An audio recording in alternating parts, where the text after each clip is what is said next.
염증이 있는 붉은 피부에 쓰면 오히려 붉은 피부가 악화될 수 있어요. 이 EGF하고 PDRN의 가장 중요한 차이점이 뭔지 아세요? 어떤 제품을 언제 어떻게 사용해야 하는지, 이걸 어디에다 써야 돼요? 이렇게 물어보신 분들이 굉장히 많거든요. 라라님들 안녕하세요. 라리약사 유상희입니다. 약사님, 요즘 K-뷰티라고 해가지고 전 세계적으로 한국 화장품이 대세이잖아요. 그리고 또 약국 연고들이 생각보다 정말 너무 인기가 많더라고요. 맞아요. 약국에서 있다 보면 하루에 많이 듣는 말 중 하나가 약사님 리주비넥스 있어요? 예, SNS를 보면 집에서 할 수 있는 피부 재생 관리 약국템이 핫하죠. 물론 저도 하고 있고요. 저도 EGF 세사연고랑 리주비넥스 둘 다 구입했는데 어떻게 구분해서 써야 할지 모르겠더라고요. 진짜 너무나도 많이 아시고 유명한 재생연고의 양대 산맥이죠. 바로 이 리주비넥스랑 EGF 세살연고. 어떤 제품을 언제 어떻게 사용해야 하는지, 이걸 어디에다 써야 돼요? 이렇게 물어보신 분들이 굉장히 많거든요.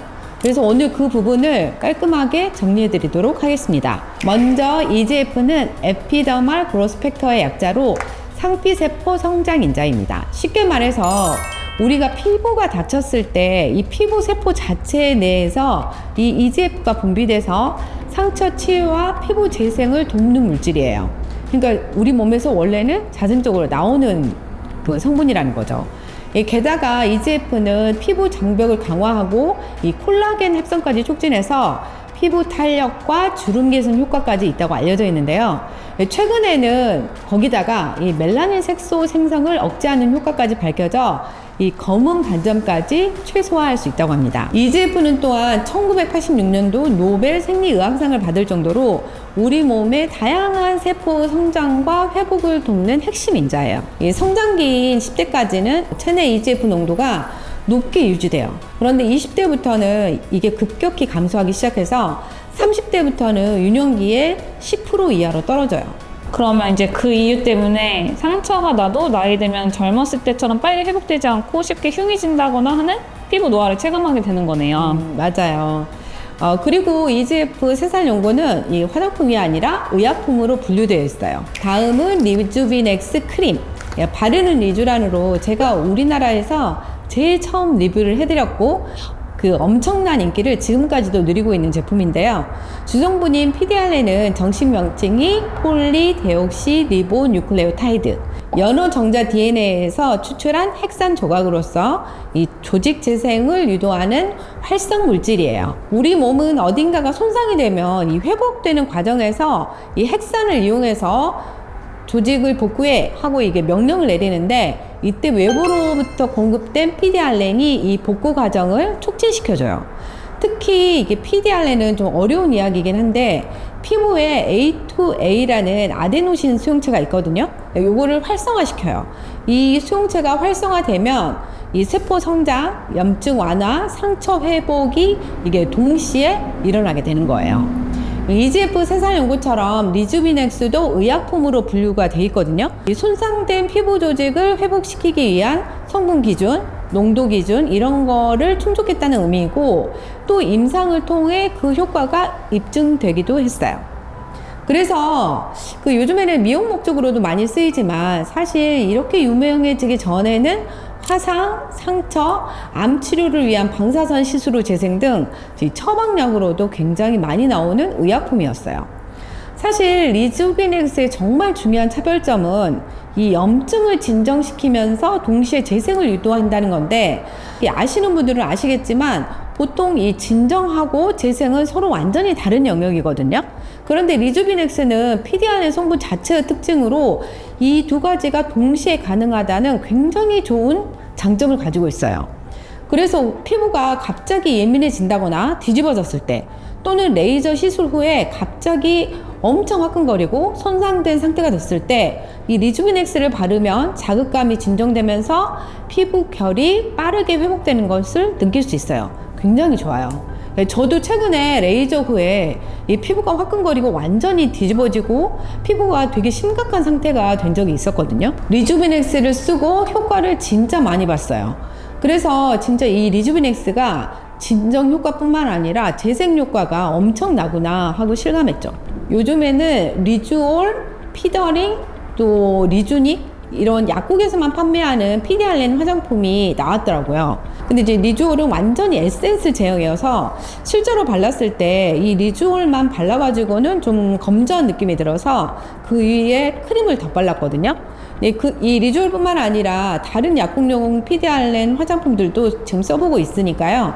추후에 각 제품의 제형, 그다음에 성분, 그다음에 장단점, 제품별로 어느 경우에 이거 뭘 골라야 되는지 그런 팁을 한번 올려보도록 하겠습니다. 약사님 말씀을 들어봐도 이제 리주비넥스랑 EGF 둘 다 피부 재생을 촉진한다는 것 같은데 이게 어떻게 다른 거예요? 결론부터 말하면 쓰는 용도를 잘 모르고 사용했기 때문이에요. 이 EGF하고 PDRN의 가장 중요한 차이점이 뭔지 아세요? 이게 두 성분의 입자 크기입니다. EGF는 단백질의 일종으로 이 PDRN과 비교하면 분자량이 6400달톤으로 아주 작은 편에 속해요. 분자 크기가 중요한 이유는요. 이 피부는 분자 크기가 클수록 피부를 통과하기 어렵겠죠. 따라서 이 분자량이 작은 EGF는 피부 표피 상처 치유에 집중적인 효과를 기대할 수 있어요. 그래서 그 레이저 시술 후에 얕은 상처, 점 뺀 후, 그리고 여드름 압출 후에 상처, 깊지 않은 화상, 이런 거에 효과적이라는 거죠. 반면에 분자량이 30만 달톤의 PDRN은 염증 감소 치료 효과까지 있어서 이 욕창, 당뇨병성 상처, 궤양 상처에 효과가 있어요. 이런 상처들은 진피까지 오픈되어 있기 때문에 분자량이 큰 PDRN이 침투할 수 있는 거예요. 아, 그래서 리주비넥스는 이제 MTS를 사용해서 상처를 내줘야 더 흡수가 잘 되고 효과를 볼 수 있는 거네요. 그렇죠. 그래서 얕은 자극, 일시적인 보습 목적으로는 EGF가 괜찮을 수 있지만 리주비넥스가 필요한 상황에서 EGF를 썼을 때는 별로 효과가 없네 이렇게 느낄 수 있다는 거죠. 정리하자면 입자 크기가 작은 EGF는 표피 침투력이 높아 표피 세포 재생, 주름 탄력 개선에, 입자 크기가 큰 PDRN은 진피 이하의 깊은 조직 재생, 즉 속건조에 좋다는 거죠. 그러면은 제가 겨울철이라서 그런지 속당김이 엄청 심한데 이거는 이제 EGF를 발라봤자 효과는 별로 못 보겠네요. 그렇죠. 그리고 또 중요한 차이점이 있는데요. 항염 작용이에요. 리주비넥스는 항염 작용이 있다고 말씀드렸죠. 그래서 시술 후에 염증이 있고 붉은기가 있는 피부에도 효과가 있는 반면에 EGF는 염증이 있는 붉은 피부에 쓰면 오히려 붉은 피부가 악화될 수 있어요. 그러면 염증성이 있는 붉은 피부에는 리주비넥스, 네. 염증성이 없는 피부엔 EGF 이렇게 그렇죠. 쓰면 되겠네요. 네, 그렇게 구분해서 쓰시는 게 좋아요. 프락셀 같은 경우에는 어느 연고가 더 좋은 거죠? 프락셀은 피부 표피 흉터에 작용하는 레이저라 EGF가 더 효과적인데요. 거기다가 이 보습 작용에 있는 판테놀을 추가로 바르시면 더 회복에 좋아요.